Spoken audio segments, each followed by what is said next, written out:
don't know what his intentions are, and I'll let the police kind of speak to that issue.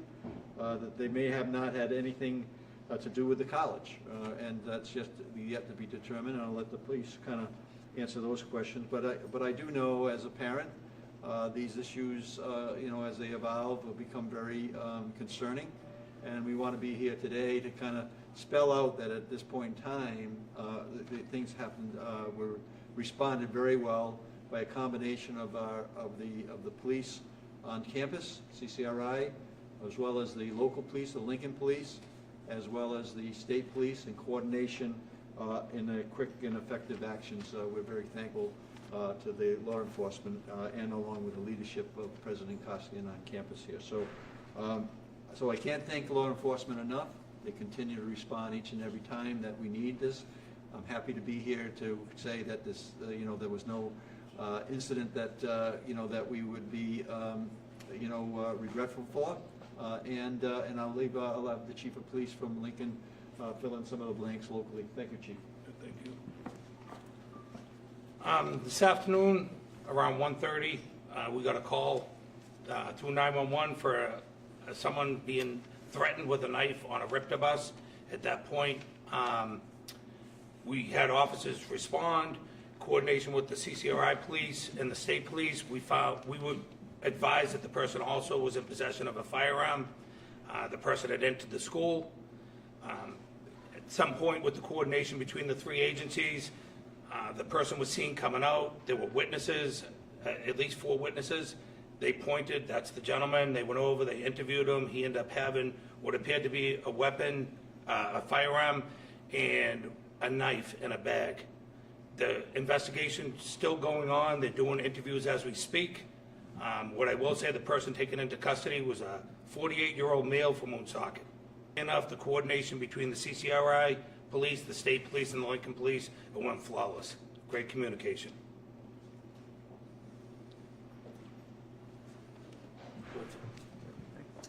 Philip Gould, Lincoln Town Administrator. I first want to thank the Governor for coming down. Obviously, this was an area of concern when we found out about it, and he took the time to come down and check on things, check on our folks here.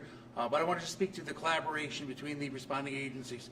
Lincoln Police, CCRI Police, as well as the State Police. I was a police officer for 29 years. Police captain responded to many emergencies. I got on scene about 12 minutes later, and we were flooded with law enforcement, making sure the community was safe, making sure the students here were safe, and just a fantastic job all around.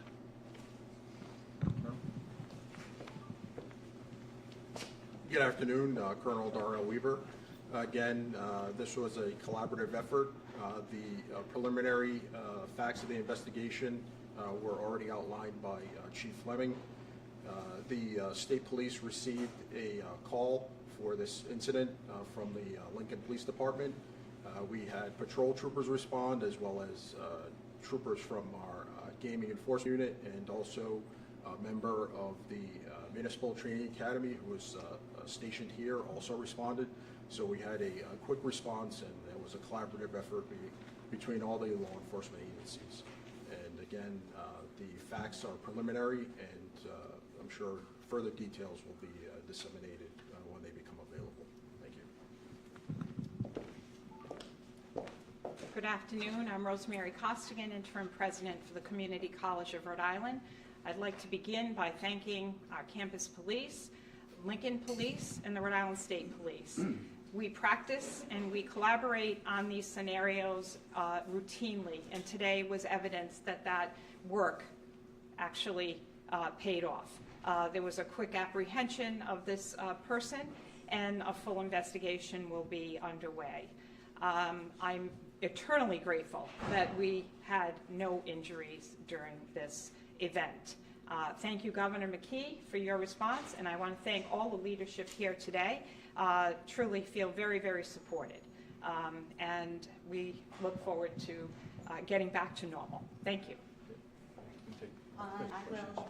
If there are specific questions related to the investigation, they can be directed to Chief Fleming. So if you have questions, we can start with Chief Fleming related to the investigation.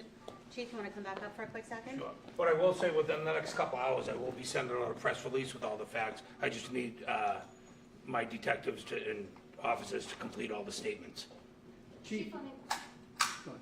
what type of weapon was recovered, the firearm? It would appear to be a firearm. That's still under investigation, whether or not it was real or not. It appeared to be a pistol, along with a knife. Witnesses said it started on a bus. Is that part of the investigation? Can you confirm that? That's how it all started from the RIPTA bus. That's how the 911 call came in through RIPTA for someone being threatened with a knife. And then when officers responded, they said the person also had a gun. How far did they get on campus? That's still under investigation. We're working with Officer Poole. He's getting us all the video footage to see if he even entered the campus. But reports were that he entered into the building. We don't know for sure. That's that part of the investigation. This building? Yes. Yes. I know it's the other side. Did any CCRI officers escort them out or try to remove him? Yeah, so the suspect was actually identified, matching the description of, and he was apprehended at the bus stop. So if he was in the building, he had made his way back outside, but the person was taken into custody at the bus stop. Again, several CCRI police, Lincoln police, state police were there, identified him, obviously did a pat-down search. I did identify the weapon, secured the individual, and made the scene as safe as possible, as quickly as possible. Students, they tell me that they initially got a notification that an incident was happening in Warwick. Can you explain what kind of happened there? I think there was some confusion on that. The incident was always here in Lincoln, and from what was determined, there was a call that went to Warwick Police that's being looked into, but regarding this, it was only at this campus. There were schools, local schools shut down just as a precaution because they're close to this area. Is there just like a button that gets kind of hit that when something happens on campus?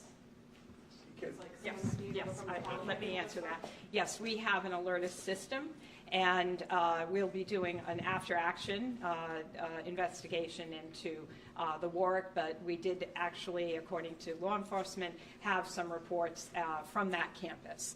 So there was a full response from Rhode Island State Police and Warwick, and again, the collaboration and the timeliness was deeply appreciated. But How long apart was the notification between Warwick and the notification between? yes, we're still debriefing on all of the timelines.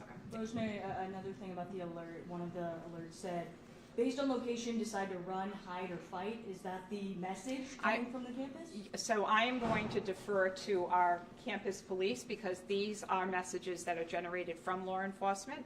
And so, Yeah. Captain. Thank you, Mr. President. So as part of our training from students and faculty staff beyond, Run, Hide, Fight is our methodological response. It coincides with avoid, deny, defend. In the early seconds of any critical incident like this one, we'll put that message out there, and we'll, as soon as possible, follow with updates. So again, time is of the essence and importance. We quickly got the message out there. We can correct it and drill down with more information as we get it.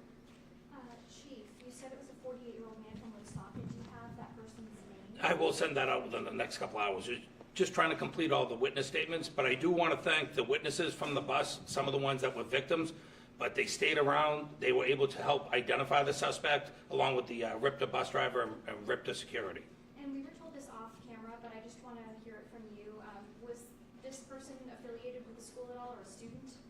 No, he's a 48-year-old male from Woonsocket. He was on the bus. I'm not sure where he was going or where he was coming from. That's still being looked into. Do you know the number of the bus, what bus route that was? I'm not sure, sir.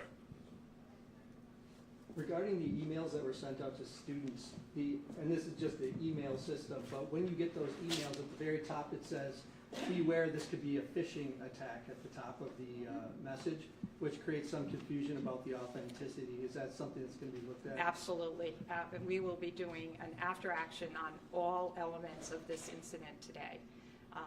We are very pleased with the coordination and the collaboration from law enforcement, from within the college, and from the community. And as is protocol, we will be going through every step of the incident and debriefing on it, and how, if there are ways that we can improve on that. So, thank you. Is class as normal? Yes. Everything back to normal with that? Yes, yes. So class is back as scheduled for the rest of today? That is correct. Okay.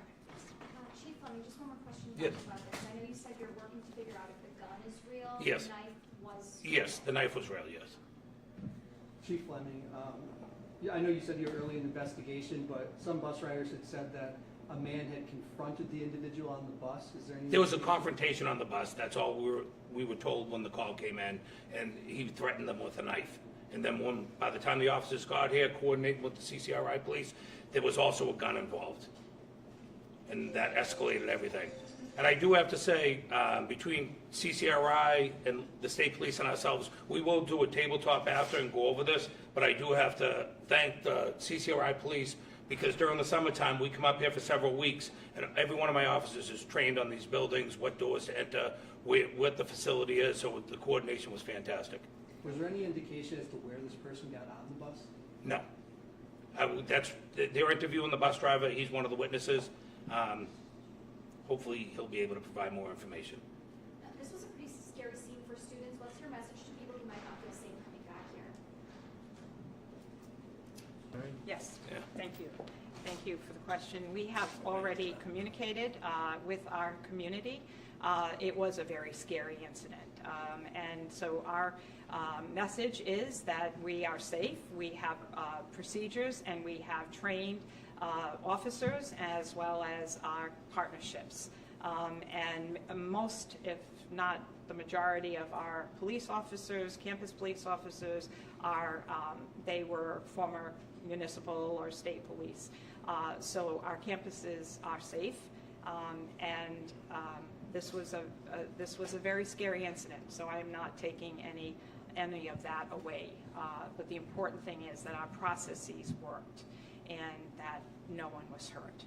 I know it's pretty traditional for like middle, high school schools to offer counseling in an event after this, or is that something you were? We are processing right now the immediate aftermath of this event, but yes, our team is mobilized, our student affairs team.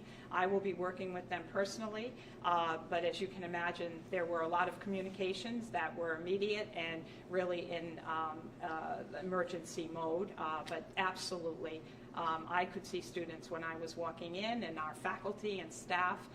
It's a very unnerving event. So they'll have access to counseling going forward? We will be working with our student affairs, yes. Okay, if that's good, if we can wrap it up so they can get on their way. And then if there are any follow-up questions with regards to the investigation, Lincoln Police, and with regards to CCRI, you can get to me off camera and I'll get any information you guys need. Okay? Thank you. Thank you, Madam President, yes. Thanks, Amy. Thanks. Yep. Thanks, Scott. Still, thank you. Glad you spoke. Thank you. I'll reach out to you tomorrow. Who asked about, somebody asked about